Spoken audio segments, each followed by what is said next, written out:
训在上，无毛义众罪当祭河，沉他下去，平息河神之怒。黑牙部落3日后便来收缴食物，我们挖不到蚁菜，猎不到野兽，全因这异种触怒河神。明日正午准时祭河。什么异种？什么河神？我不过是想找个没人去过的原始钓鱼点，结果脚一滑被洪水冲了。一睁眼就到了这么个鬼地方，还成了背锅的。这群原始人脑子是不是被门夹了？打不到猎物去钓鱼啊，就知道拿树皮吃。这么宽的河肯定有大鱼啊！你们不知道吗？还在那啃树皮搞戏技，脑子被门夹了吗？狂妄！无器者误入神者照朝，碰水便已受潮，全族皆亡。你一个异种也敢蛊惑人心？阿虎，看好他，明日正午火祭河神。刚穿越就要被祭河，开什么玩笑？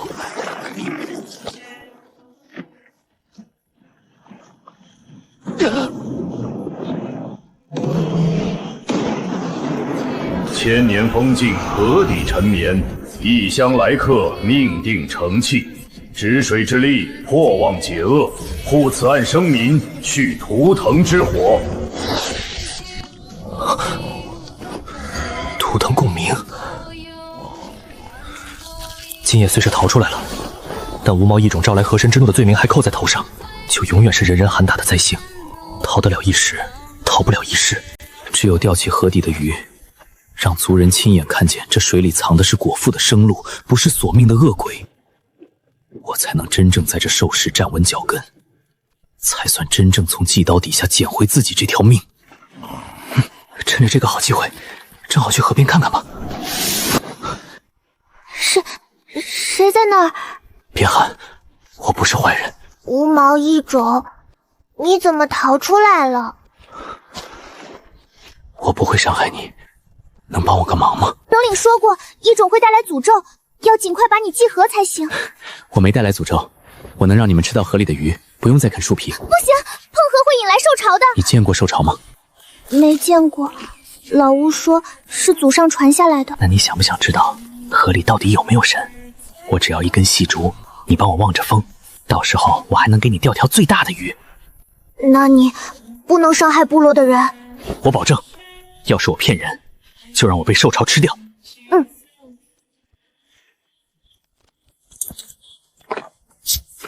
你要这个做什么？钓鱼得用竿，还得有线有钩，那种细细的搓成一股的东西。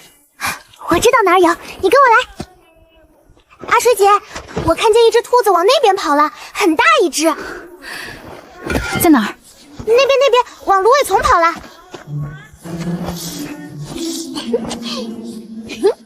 还得有钩，得用尖东西完成钩，最好是骨头做的。我有办法。这是老巫刻图腾纹路用的，你别被发现了。谢了。你小心点儿，老巫会惩罚违背祖训的人。上次阿星碰了河水，被老巫用木桩打了10下，关了3天。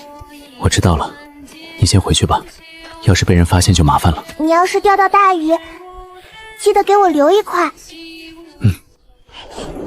钓竿有了，线有了，钩有了，今晚就让你们看看河里到底有没有神。居然能感知到浅滩乱石间鱼群的细微动向，半指长的小鱼，肥硕的鲫鱼，甚至核心深处一团庞大到令人心悸的阴影。虽然现在图腾之力能用的还很少，连那深处巨物的轮廓都摸不真切，但是浅滩这块已经够用了。这位置背阴避光，淤泥肥厚，最是藏饵的好地方。这尺寸，这活性，正是幼底层鱼的上品活饵。腐叶的美味能顺着水流飘得更远，把散游在远处的鱼群一步往窝点引。有着卧料打底，再加方才那点若无的水感，不等天亮，鱼群就得乖乖聚过来。现在就差鱼漂了，茎秆中空，至轻屁厚，浮力刚好，现成的漂材。漂定好了，钩也穿好了，接下来就等鱼开口。腥天味在水底扩散，鱼群在靠近，他们闻到了，试探，还没咬实。等3、2、1，好家伙，个头不小！幼鱼不能硬拉，硬拉只会断线，慢慢耗它力气。是一条大鱼，起码有3尺长，鳞片是红色的，像一团火。成功了，我钓上了大鱼，不用被祭河了。只要让所有人看见这条鱼，诅咒、笑话，河底藏的分明是活路。无毛异种，你果然再次亵渎河神！首领，我这就把他抓回去，正好赶上祭河大典。你手里拿的什么？钓鱼竿。你碰了诅咒之河，无面神必将受潮，全族都要为你陪葬。我在河边待了一整夜，没见着什么神，就钓上了这个。你这是亵渎神明，快把它扔回河里！这是鱼，河里真的有鱼。我活了30年，从没见过河里的东西。这是幻象，是无面神的考验。你把它扔回河里，不然受潮马上就来。我碰了河，钓了鱼，现在太阳都快出来了。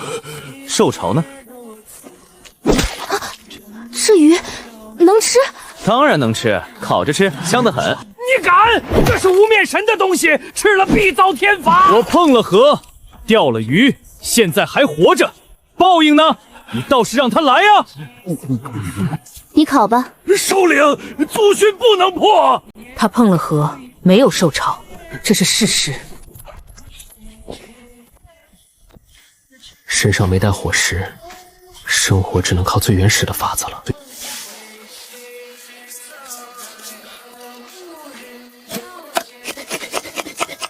快了，成了。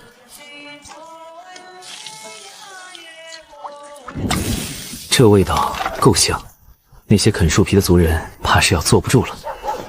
好香，比树皮饼香多了。这味道我从来都没闻过。鱼肉鲜嫩，带着淡淡的盐味，味道不错。真的能吃？比树皮饼好吃100倍。河里真的有能吃的东西。祖训说碰水必引受潮，除非今日你连钓3竿全程无事，我族便信你不是灾星。若引来受潮，第一个就把你扔下去祭河。我说到做到。行。水流从西往东推，坠子在石缝间磕碰，饵在晃，鱼还没咬咬实。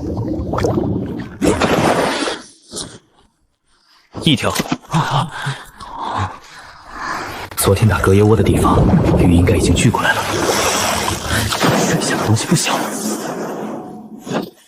2条。我看到了什么？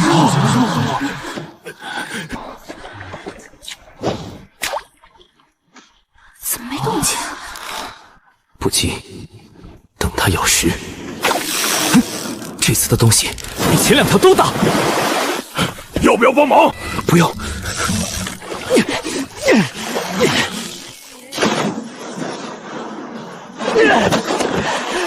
3条。你做到了。难道祖训真的错了？异族人，这线是怎么搓的？武功能借我看看吗？蚯蚓在哪儿挖的？想学？想我们，我也想学。明天一早河边集合。异族人，你要教我们什么？先教你们搓线。哼，搓线，藤蔓绑一绑不就行了？费这劲做什么？扯一下。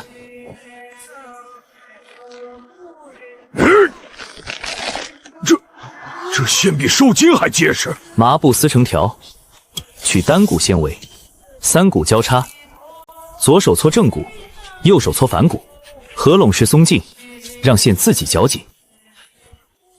试试。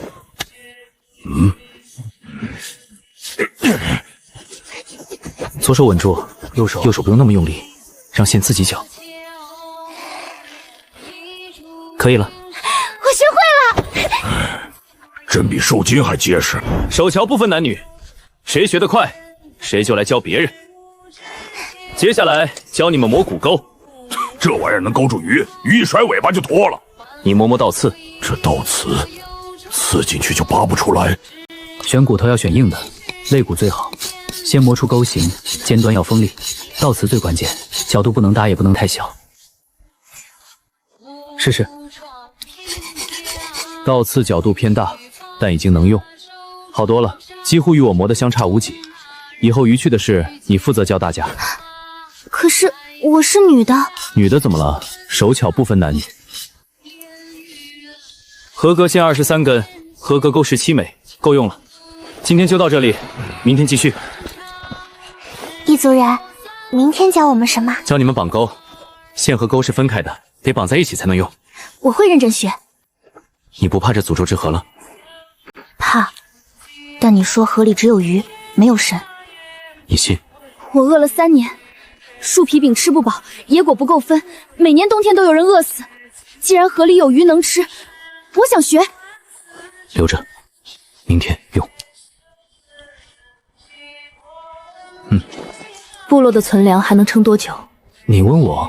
你既然能钓鱼，应该也懂别的。存粮的事，你帮着看看。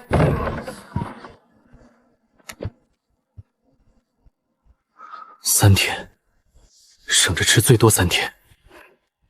往年这个时候能撑多久？半个月。今年为什么差这么多？入秋以来，猎物越来越少，猎队进山3天，有时只带回1只野兔。往年能拎猎到角角鹿和野猪，今年黑牙部落再过几天就要来收缴食物，他们不会管我们有没有吃的，拿不出来就抓人抵债。河里的鱼不会跑，只要你们学得够快，3天之内足够把全族的粮仓填满。不是小鱼土炮，气泡大，上腹慢，间隔匀整，是底层大鱼拱泥密室。昨夜隔水层感知龙道的凶器，暗流里裹挟的蛮力，原来藏在乱石堆里的是条百斤级巨物。怎么了？水底下有大家伙，100斤往上。这动静，我打猎30年没见过鱼能翻这么大炮。你能钓上来？能，但需要时间准备。存粮只剩3天。河里不止1条大鱼，先钓小的让族人吃饱，再钓大的。陆爷，骨头不够了，3块都有裂纹，有1块直接断了。全族1天磨了多少？能用就20枚。兽骨存量不够，再磨3天就没了。回流湾适合打窝的窝点有12个，每个窝点至少配2根杆轮换做钓，就是24根杆，每根杆配5枚钩备用，光钩子就要120枚。骨头不够，磨也磨不出来呀。附近有没有质地坚硬的石头，彩色的那种？后山浅坡有大片绿色硬石头，翠绿翠绿的，敲开里面还有亮闪闪的纹路。孔雀石，快带我去。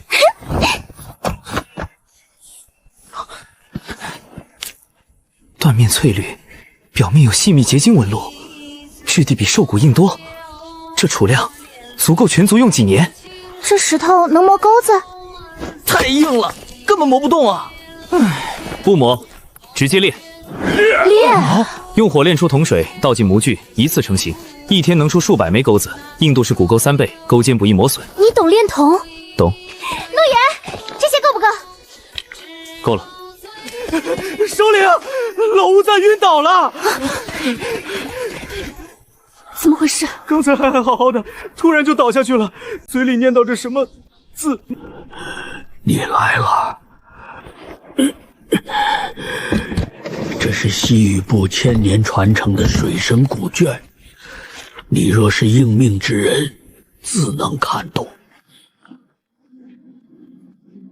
持竿遇水者，一体无光。若图腾自发归，隐居于未足。1000年了，自建族以来，这古卷就没亮过。上面写了什么？持竿遇水者，以铜为引，居于北族。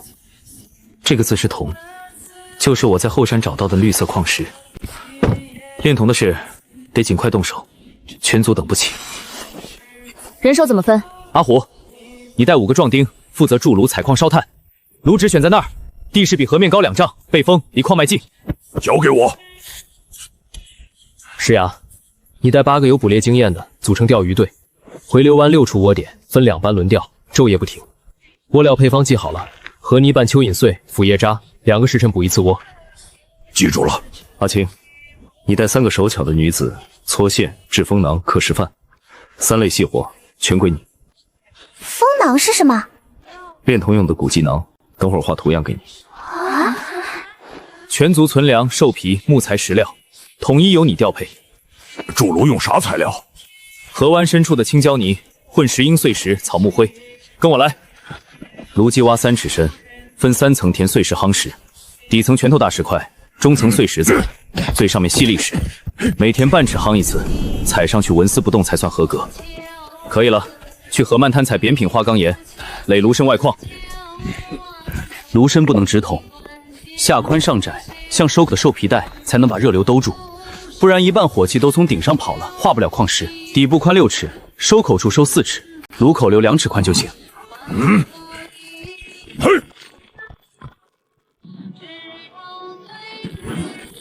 杆身搁在指节上，别窜死。这样，刺鱼用腕力，别抡胳膊，猛拉硬拽，钩子崩掉，鱼也跑了。看懂了，拆了，重砌，下宽上窄。软泥扛不住火，换配方：青椒泥混石英砂，高温烘烤会结壳硬化。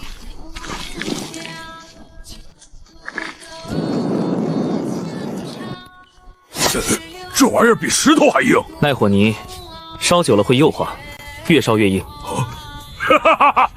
成了。整张鹿皮做囊体，硬木做风管，木架踏板联动，踩下去风囊鼓起，气流冲进炉廊。风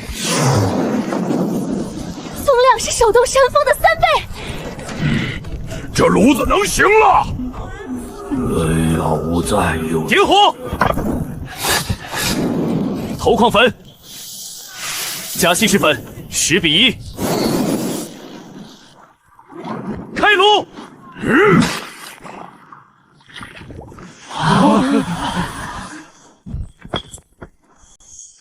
钩尖锋利，倒刺精准，这比骨钩强太多了。陆岩，换铜钩后连中2条黑鱼，2斤以上，骨钩长崩倒刺，铜钩一点事没有。后续铜料优先供应鱼钩，再逐步打造石斧、砍刀。这真的是我们做出来的。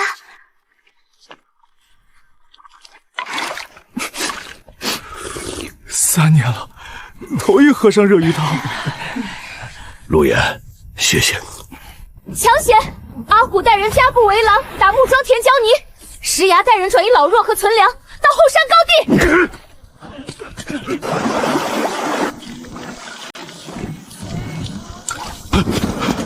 存粮又耗了2成，边境哨点不说，黑崖部落队伍因暴雨暂缓脚步，还在10里外，摆明了等雨停就来抢。不会是炼头触怒了河神才降暴雨吧？巨物在拱泥，涨水溶氧飙升，蛰伏河里的百斤巨物被水流刺激，正在开口觅食。窗口期到了，去哪儿？叫老乌召来，河底巨物开口了。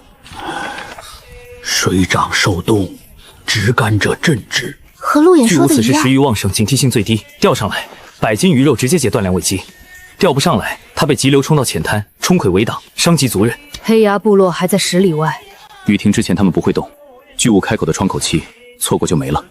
需要什么？你说。青铜打造巨型铜钩，多股棉线搓成粗吊线，整根硬木做加长钓竿，连夜赶制，雨停就钓。3路同时动，第1路炼铜组分2炉，一炉浇铸巨型倒刺铜钩，钩门宽2指，钩底深3指，倒刺加长1倍，石斧现在就可。另一炉呢？量产普通青铜吊组，钩、坠、线卡全套，今晚能出多少出多少。食饭来得及。软泥饭应干半个时辰就能浇铸。阿青，你带女子组搓线，12股荒丝棉线合骨净树胶阴干，专配巨物钓竿。普通棉线6股合骨配2个吊组，那得多粗？手指粗。伐木组进后山，选整根青钢木，长度2丈，根部直径1拳，不要拼接。整根木杆受力易断，火烤定型，兽皮缠腰，整杆腰力远胜拼接。巨物开口靠前期不等人，铜钩同步量传，雨停就能开钓稳粮，也能试竿钓兽。全族听路眼调度。巨型铜钩示范现在就刻，钩门2指宽，钩底3指深，倒刺加长1倍。尺寸你盯着，倒刺根部加厚，别崩断。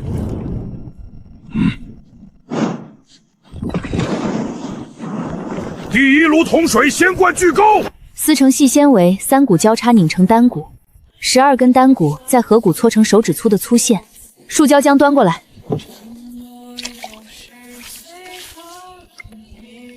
普通6股棉线，同步搓别停。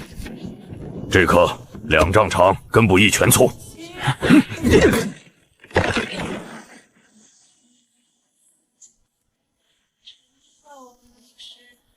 去皮。火烤过后确实软了，烤到木质表面渗出猪汁再停。从根部缠到干梢，每圈压前一圈一半，干尾留出一节握把，缠双层兽皮，至少3斤重。这钩能钓什么鱼？河底那个100斤巨物最能吞下人头，普通钩太小挂不住。粗线好了，6股普通棉线盘了10盘，每盘20张。杆身硬挺，握把缠双层兽皮。上铜钩。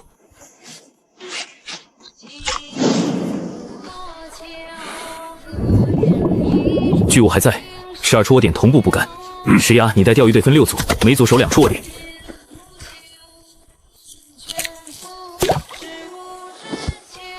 等。中了！这条黑鱼至少3斤，星斑碎银鱼连口。第3日渔获破150斤，鱼竿堆满储物破。留足3日鲜食，其余尽数烟熏腌制，充作战备粮。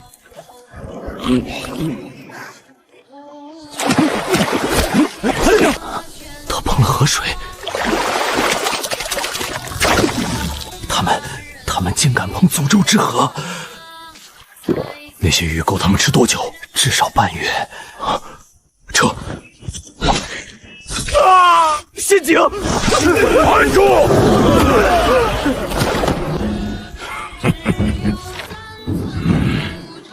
压回去。烧粮仓用的。绕道下游芦苇滩3日后动手，联军突袭，先烧粮仓，再趁乱攻营地。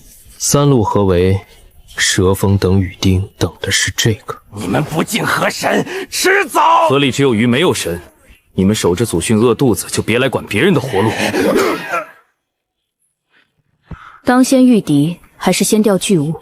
防务先行铺开，哨点外扩3里，巡逻队加倍。地龙铜沟阵布满浅滩，河底巨物仍是破局关键。2日后开竿收复。全族备战。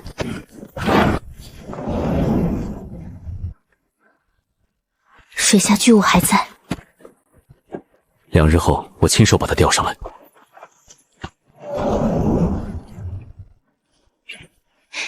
线不会断。整尾穿钩，从鱼嘴穿进去，钩尖从背鳍刺出来，到此卡住脊骨。水底那东西，老生活了63年没见过。祖训里叫它无面神，触之必遭天罚。不是神，是龟。你怎知道？ 龟类换气气泡成串间隔均匀，鱼泡散，龟泡密。这串气泡每隔半炷香冒一次，持续3天了。放线。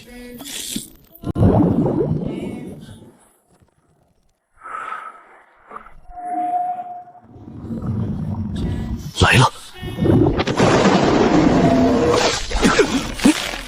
一起拉！别动！他现在发力，硬拉线必断。 绕圈！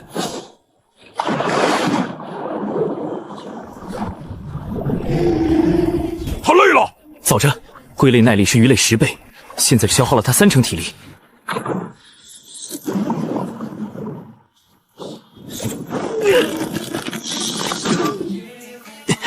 还要钻缝。4圈、5圈、6圈。 起！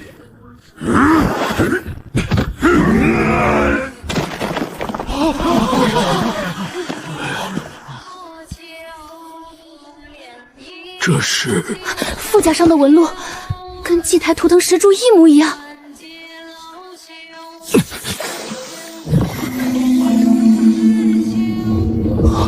上古木神族居然可以用垂钓之术驯服巨兽。 无面神苏醒，巨兽军团失控，港口灯塔，木神族覆灭。最后一名驯兽师将传承封印在图腾石柱，刻下古文，等待觉醒者。你看到了什么？木手族，他们用钓竿驯巨兽，6语法，长线耗体，图腾共鸣，全是从他们那儿传下来的。祖训说无面神是河神化身，祖训传歪了。 无面神是上古木神族创造的生物兵器，失控后覆灭了整个文明。你们守的祖训是木神覆灭前留下的警告，千年口口相传，传承了碰河必遭天罚。牧民族驯养传承你全拿到了。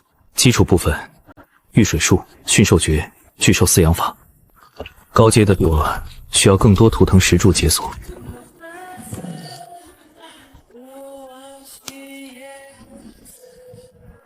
他听你的话。图腾契约，他能感知我的指令，我能感知他的状态，饿了、累了、受伤了，全知道。这玩意儿能干嘛？水里能驮人，背甲能挡毛，尾巴能砸碎兽骨。成体岩甲龟背甲值直径超过3丈，能驮10个壮汉渡河。3丈背甲？这只是幼体，成体在更深水域，等它长大，西域部落就有水战坐骑了。炼铜炉别停，青铜兵器、铜钩、陷阱配件昼夜赶制。御水术、驯兽诀、巨兽饲养法。高阶的比我需要更多图腾石柱解锁。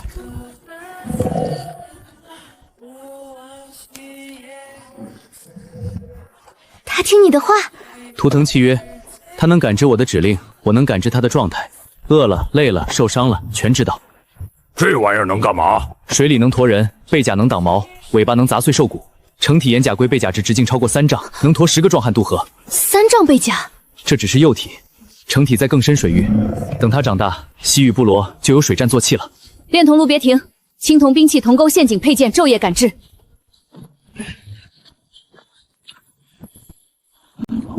粗棉绳搓多少了？20捆，每捆10丈手指粗。继续搓，暗防陷阱需要50捆。地龙铜钩阵铺满浅滩，每3步1枚铜钩，藤编地龙固定，退潮时埋进泥里，涨潮时刚好淹没。蛇峰的人马什么时候到？探子被俘，他们收不到情报，估计蛇峰会按原计划3日后动手。3路合围，先烧粮仓，再攻营地。我们怎么打？沼泽伏击，苍蓝河涨潮时水灌沼泽，窄道口筑土堰，潮水进来出不去。蛇峰人马走窄道，两边泥潭，前面水障，退路堵死。你在沼泽设伏？他们以为我们在营地防守，窄路口伏兵，泥潭陷阱，水障拦截。等他们陷进泥里，岩甲龟从水路突袭，沼泽底下有暗渠，直通苍蓝河。岩甲龟能潜水通过暗渠，绕到敌军背后。蛇峰迷信神法，笃定我们不敢碰河水。他想不到我们不但碰了，还驯了河底巨兽。千年祖训被你一条鱼一头龟全打破了。祖训没错，木神族覆灭是真的，无面神存在也是真的，错的是千年口口相传，把警告传成了禁令。原来你钓的不是鱼，是木神族失传万年的驯兽术。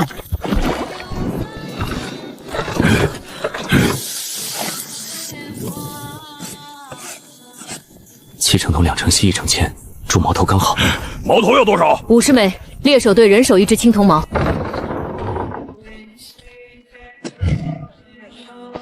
伏击圈设在哪儿？窄道口，两侧泥潭布地龙铜钩阵，中间挖陷坑，上面敷芦苇。蛇峰人马踩进陷坑，铜钩挂腿，泥潭陷人，退路筑土堰拦死，前面水障拦截。水障怎么弄？苍蓝河涨潮时掘开土堰，潮水灌进低洼地窄道口，变成水障。岩甲甲龟从暗渠绕后水下突袭。蛇峰有多少人？探子招了3路合围，每路30人，合计90。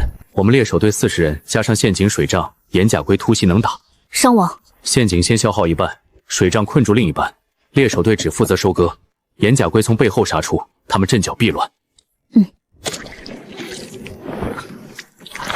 底下是死水，腐殖层至少3尺厚，人踩上去陷到大腿根。这地方能设伏？能。沼泽西侧比东侧低2尺，苍蓝河涨潮时水往低处灌，窄道口筑一道土堰，潮水进来就出不去。潮水灌进来，一洼地全淹。蛇峰人马走窄道，两边泥潭，前面水障，退路堵死。入水口找到了，河道岔口往西30步，有个天然缺口，宽2丈，水深到大腿根。涨潮时水从缺口灌进沼泽，退潮时水出不去。缺口底子硬不硬？硬，底下是碎石底，不是淤泥，挖引水道不会塌。从这里挖引水道，斜着切进低洼地。涨潮时打开缺口，半个时辰能灌满整片沼泽。灌满之后呢？蛇峰的人会游泳的不少。不是让他们淹死，是让他们站不住。水灌进来，淤泥吸饱水变成流泥，人踩上去陷到膝盖，拔腿要花吃奶的力气。蛇族穿兽皮甲，沾水重3倍，陷进去动都动不了。然后我们用青铜钩阵收网。对，回去定方案。潮涌计划核心3步：第1步，筑堰引潮，窄头口筑土堰，挖引水道连到河道岔口，涨潮时打开缺口，苍蓝河水倒灌沼泽。第二步，青铜钩绳网，窄道两边布3层钩绳，底层埋泥下3寸钩脚踝，中层挂芦苇杆到钩大腿和腰，上层架树杈中钩脖子和肩膀。钩绳用3股荒丝棉线，每根线挂5枚青铜倒刺钩，钩尖朝内，越冲钩的越深。3层钩绳要多少枚铜钩？窄度长200步，每3步1组，1组5枚，大概340枚。3天能铸出来。鲁朗改造完了，一次能浇铸12枚。第3步，岩甲龟堵在窄道出口，蛇峰的人被钩绳困住，潮水淹到腰，岩甲龟从正面撞进去。岩甲龟能撞穿多少人？半吨重的龟撞过去跟滚石一样，但岩甲龟不是用来杀人的，是吓人的。吓人！蛇族世代迷信神罚，他们看见潮水倒灌泥潭吞人，青铜钩从水里弹出来已经慌了，再看见一头半吨重的巨龟从水里冲出来，他们会以为是河神显灵。打溃仗不是打死仗，让他们自己跑，我们在后面收钩子。祖训记载，木手族以水为阵，不战而屈人之兵。你方才布的水阵和祖训里记载的一模一样。人手怎么调配？分3队，第1队铁骨带冶炼组赶筑铜钩，3天内340枚，1枚不能少。第2队石牙带猎手挖引水道，从河道岔口斜切低洼地，长50步，宽2丈，深到大腿根，2天挖完。2天。第3队阿倩带道具组编织钩绳网，3层钩绳，每层用3股荒丝棉线，钩间距2尺，绳长200步，2天编完。够，编绳没问题，但荒丝棉线库存不够。差多少？3层钩绳要600步棉线，库存只剩400步。让族人把备用兽皮割成条，3股拧成皮绳，皮绳做主线，棉线做钩绳，混着用。是。蛇峰什么时候到？之后回报，黑牙联军已经动身，300人带了工程器械，蛇峰亲自带队，预计明天傍晚到沼泽边缘。明天傍晚到，他们不会立刻进沼泽，我们今晚全部布设完毕，明天天亮前全员进入埋伏位。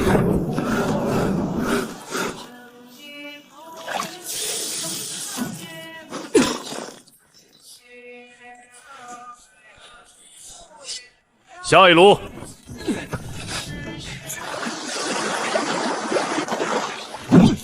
挖到碎石底就别挖了，保持2丈宽斜着切，别挖歪了，歪了水灌不进低洼地。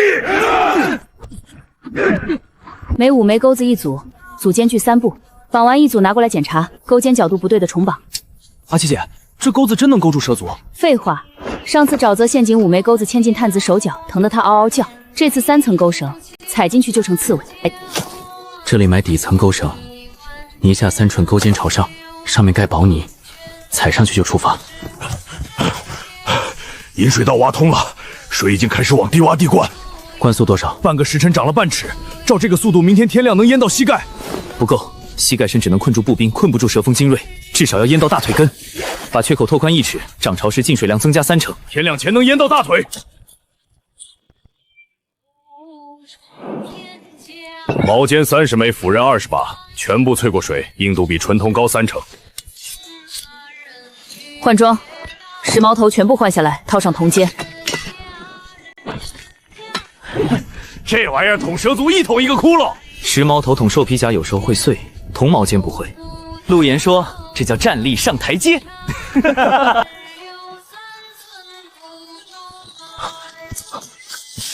哦，黑牙联军已到沼泽边缘，正在扎营，300人攻城梯10管2地，壮木2根，蛇锋亲自带队。明天天亮进攻，和预测的一样。陆明，全员就位。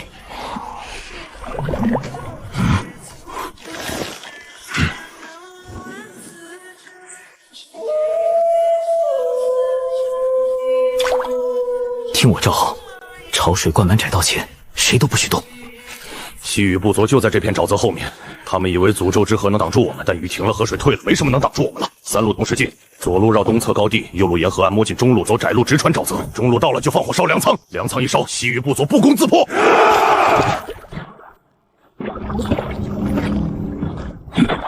啊！泥底下有东西！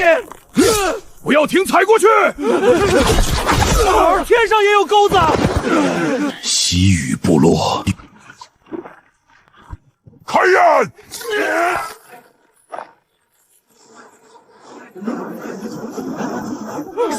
水灌进来了！河神显灵了！怒海图腾，怎么可能？蛇锋，你的神罚来了。你输了。你们用了妖术！不是妖术，是钓鱼。这钩子能勾住300斤的鱼，也能勾住你们的腿。你们迷信的神罚，不过是上古驯兽师留下的警告。你们怕的东西，水里的巨兽，河底的秘，我们都驯服了。都是你弄出来的。你们守着祖训饿肚子，我们破了祖训吃饱饭，就这么简单。俘虏3个，左路右路2股敌军，听到潮水声和龟啸，没进沼泽就撤了。接下来，蛇锋被俘，黑牙联军短期内不会再来。趁这个间隙，把驯兽传承里能用上的东西一件件试出来。你也是。祖训是木属族留下的警告，不是让我们躲一辈子，是等一个人回来，带我们重新走对的路。钓完鱼，驯完龟，接下来那儿溯源而上。木生族覆灭前，把驯养传承分封在多处图腾石柱里，岩甲龟只是起点，上游还有更多图腾柱，更多巨兽，更多失传的记忆。西域部落跟你走。那些不肯归降的黑牙俘虏怎么处置？每人发3天口粮，割掉左耳尖，赶出部落。不杀？杀了他们周边部落，只会觉得西域部落残暴。放他们回去，让他们告诉所有人，西域部落不杀俘虏。什么时候宣布新规则？现在。宣布3件事。第一，从今天起分配规则改了，不再均分，按公分折算，10斤鱼货1公分，1头猎物5公分，1把铜钩2公分，公分每天记账，全族公开。陆岩，我每天多钓2个时辰的鱼，多出来的渔获能多算公分吗？能。那我今晚就去河边打隔夜窝。以前均分多好，好什么？你上个月钓了几条鱼？我钓了300斤，你钓了30斤，分的一样多，你好意思？第2件事，处置黑牙俘虏。这3人每人发3天口粮，离开西域领地不准再踏入半步。便宜他们了。不杀是对的，杀了他们黑牙部落的残余会更恨我们。第3件事，明天探索木水族遗迹，沼泽深处有上古遗迹，我需要10人随行，自愿报名，随行者额外算10公分。我去，我也去。算我一个。石牙、阿切、灰爪，我也去。部落需要人留守。老乌苏在，遗迹里可能有危险，你一个人应付不来。行。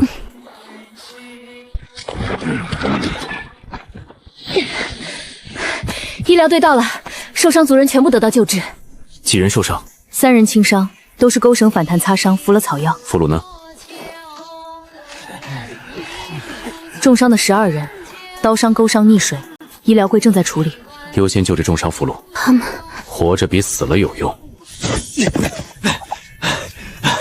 联军残部往黑牙联盟方向逃了，刀疤脸带着大概50人，追不追？派10人跟踪，不要深入，不要交战，摸清逃跑路线就回来。沼泽深处我们不守，淤泥下是暗渠陷坑，毒虫窝。不追。残兵败将跑回部落，比我们杀光他们更有用。恐惧会传染，你要瓦解黑牙联盟士气。老吴纵昨晚占卜预言，3个月后无面神苏醒，大荒泽域所有部落必须统一，不能在内耗上浪费兵力。这些钩子还能用，倒刺没崩，钩尖没歪。回收。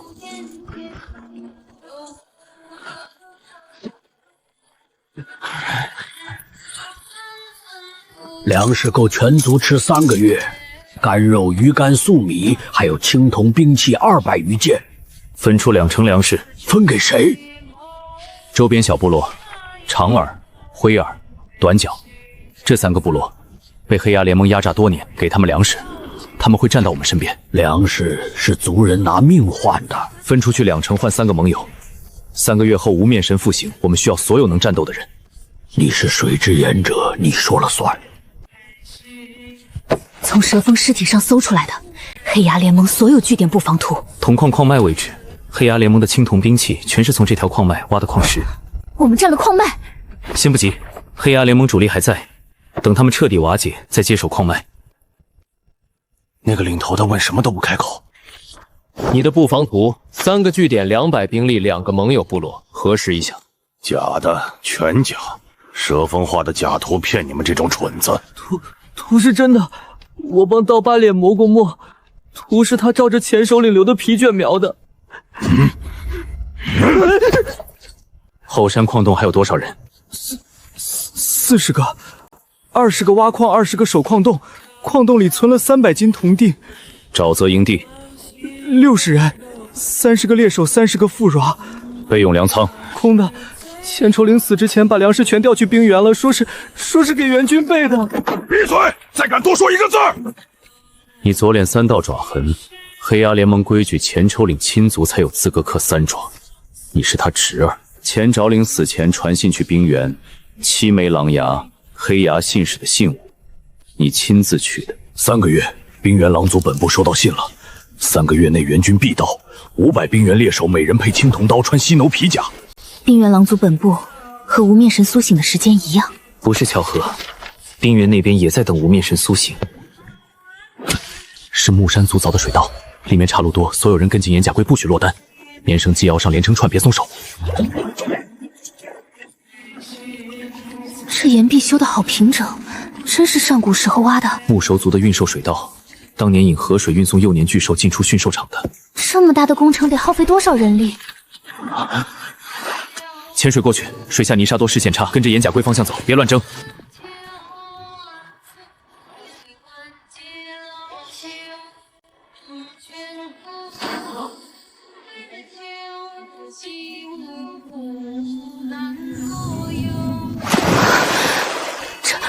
这是什么地方？部落的祭台大10倍不止。他在催我们过去，塔里有东西在等。塔底有10门半开着，水下有东西，比岩甲大2倍。是木手族的驯养兽，和岩甲龟同源，但年岁更大。它在沉睡，刚才只是翻了个身。他不会醒吧石门开着，说明此前已有人或兽进出过。所有人跟进我，靠近石门时不碰任何东西，只看不摸。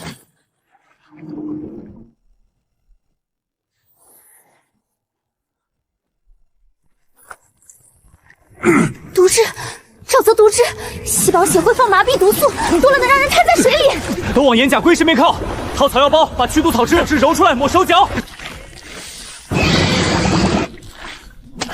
这玩意儿阴得很，一点动静都没有。沼泽毒岩靠水流震动变位，都没事，接着走。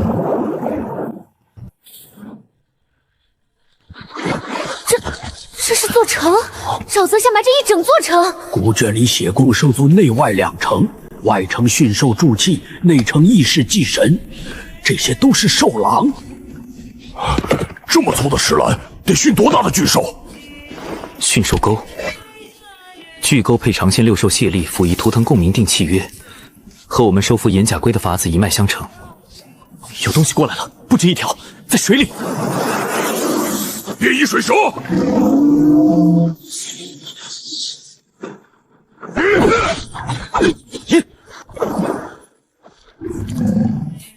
都没受伤吧？有这大家伙在，再多蛇也不够打的。今天先探到这里，位置已摸清，外城驯兽场格局也大致有数，回去整理清楚，再安排人手来清理发掘，稳妥为上。等下次来，就能把里面的驯兽法子都挖出来了吧？等等，那边还有东西，还要往里走？不是说先返程吗？不远，共鸣感不强，应该离主水道很近，顺路看一眼就走。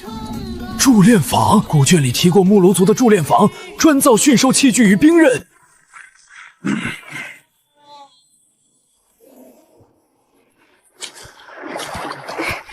居然有这么多工具，比我们现在的工坊还齐整。你们看那边，这么大的炉子，炼什么能用得上？不是炼铜炉，是液铁炉。液铁？铁是什么？比铜还硬？硬得多也韧得多。青铜淬砍硬物易崩口，铁锻打之后硬度韧性都远超青铜。做兵器、农副、巨物钓竿的竿戟都最合适。云铁，从天外落下来的铁，纯度比矿石炼出来的高得多，硬度也更强。木sống族当年应该用这些解革做引子，搭配铁矿石冶炼。这么硬，要是用这东西做矛头，连犀牛皮都能捅穿。你们看那里有字。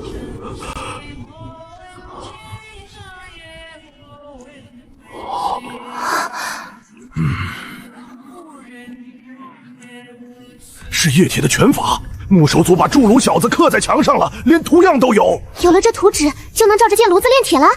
能，耐火泥配方、炉形结构、骨缝方式全都写得明明白白。云铁残块刚好能当母本，先炼出第一炉铁，再慢慢找铁矿脉。真能炼出铁，我们的兵器余器就能再上一个台阶。3个月后，冰原狼族南下，胜算也能大几分。不止对付狼族，无面神是深海巨兽，青铜钩挂不住它，只有铁钩、铁线、铁戟竿才能吊得住那种庞然大物。这液铁树本就是木海族为了御兽造的。那还等什么？把这些云铁都带回去，照着图纸建炉子。不急，液铁比炼铜复杂得多，炉温更高，工序也多。先把云铁残块收好，石壁图谱全部描摹下来。工坊里的工具实范，挑有用的带几件，能省不少事。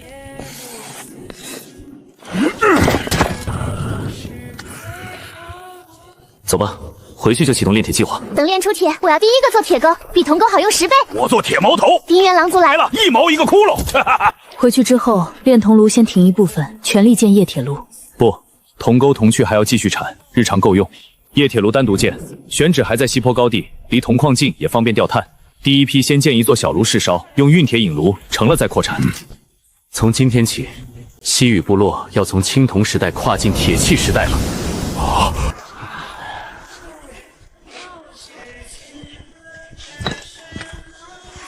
照这进度，再过2月就能炼出第一炉铁了吧？到时候先打10根铁矛给猎手全换上。急什么？冶铁比炼铜讲究多，炉温、炭比、锻打次数差一点都不行。先建小炉试烧，成了再扩产。稳妥些好。铜器产能不能断？炼铁先单独批出人手。不对，风里有生人气藏在芦苇丛里，至少20个。结阵，往石滩退。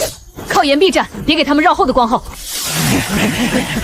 我说西域的人怎么敢往沼泽深处钻？原来是找到了宝贝，把云铁和图纸留下，再把这头巨龟交出来，爷爷放你们活着回去。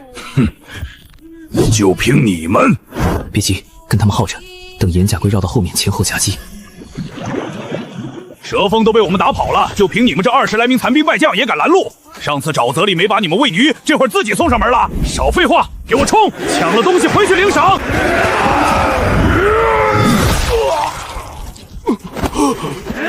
这样下去不是办法，他们人多，我们耗不起。快了！巨龟怎么会在后面？冲！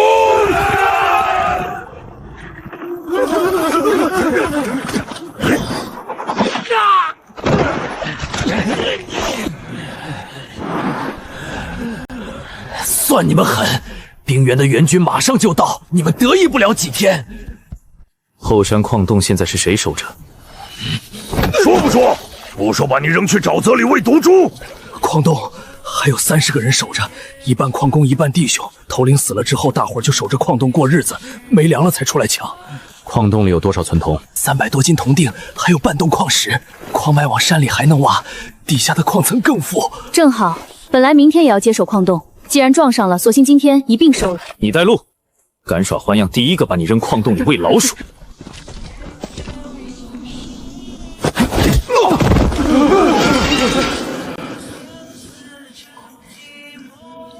发了，有这些矿石炼铜炉，连开1个月都够。后山不仅有铜矿，深处大概率还连着铁矿脉。冶铁炉建起来，说不定不用远走就能就地取材。留5个猎手驻守接收矿洞，投降矿工照旧留用，按工分算粮，与族人同等待遇。守兵愿意留下干活的也收，不肯留的发3天口粮赶走。你别快部落！明天开始西坡高地动工建炼铁炉。阿虎带一半炼铜人手转去建炉，按图纸尺子算来，差1分都不行。阿倩带人提前备耐火泥，配方图谱上都有。那炼铜那边，铜钩铜器照常生产，只是进度稍缓。冶铁是长远之计，越早成炉，我们越早有底气。千年了，幕府族的记忆终于要重见天日了。住手！清理，搬运。铁矿苗，这后山矿脉往山体深处走，大概率藏着整条铁矿带。液铁扩产，连矿石都不用远赴他处寻找。这矿脉是真肥，以前黑崖部落守着宝山，就会练点破铜刀，真是白瞎了。铜矿先稳着产，铁矿不急，等液铁路建好，有的是挖的时候。陆爷，首领，黑崖主寨那边有动静了。蛇峰战死的消息，昨晚传回主寨里面，直接乱了套。剩下的能战之兵加起来不到40，还都带伤。族老们争着头领位置吵了一夜没个结果。寨子里老弱妇孺多，存粮本来就少，上次伏击又丢了大半。周边2个小部落闻着味儿想去抢粮，昨晚已经在寨子外围晃了一圈。照这么下去，撑不过3天就得散伙。黑崖主寨经营了几10年，就这么散了。蛇峰一死，精锐折在沼泽里，群龙无首是必然的。他们现在就2条路，要么被周边部落吞了，要么找个靠山归附。那还用说？直接打过去，收了他们，人粮地盘全归我们。打是下策，寨子里大半是老弱妇肉，打下来伤亡不大，但人心不服，日后反倒容易生乱。他们现在缺粮，怕被抢，正是最慌的时候。招降比硬打划算多。正是这个理。穆勇古训说：“以水纳流，不战而服。”他们走投无路时，我们伸手比拿刀架在脖子上管用。灰爪，你带2个士曹去黑崖寨传话，西域部落既往不咎，愿意归附的族人同工同酬，老若有抚恤，孩童一样分粮。若不肯，我们不勉强，但日后在边境劫掠，就别怪我们不客气。明白。你调20个猎手往黑崖寨外围布防，不是去打仗，是盯着周边那2个想趁火打劫的小部族，别让他们在我们谈的时候添乱。好嘞。选腿脚快的。好久是黑崖寨带族老目送，蛇峰首领战死，寨里群龙无首，又遭周边部落觊觎，全族老幼走投无路，特来向西域请降，只求首领与水之言者能留条活路。全族上下愿听调遣，绝无二心。族老不必多礼，既然愿意归附，往后就是西域的族人，没有高低之分，干活按工分拿粮，老弱无力劳作的部落按月发抚恤粮，孩童每日多给半碗鱼汤。之前的恩怨一笔勾销。会手艺的招就做手艺，会挖矿的去矿场，会打猎的便入猎手队，妇女去搓线晒鱼制皮，同工同酬，多劳多得，没人会区别对待。多谢首领，多谢水之言者，老朽替全族老寿谢2位活命之恩。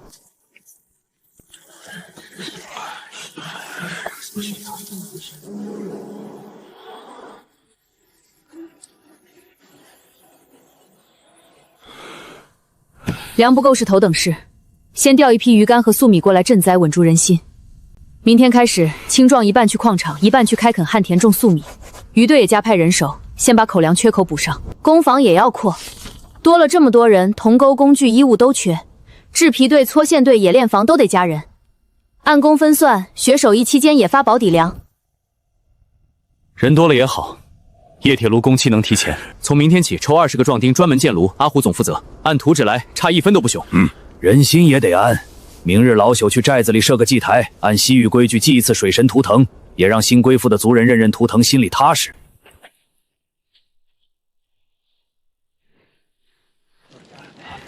一下子多了200多口人，担子重了。人多了，底气也足。铜矿、铁矿、田地、猎场全齐了，液铁驯兽、铸成这些事儿才能真正铺开。3个月后，狼族南下，我们要面对的不是一个黑崖寨，是500精锐。人口翻3倍只是第一步。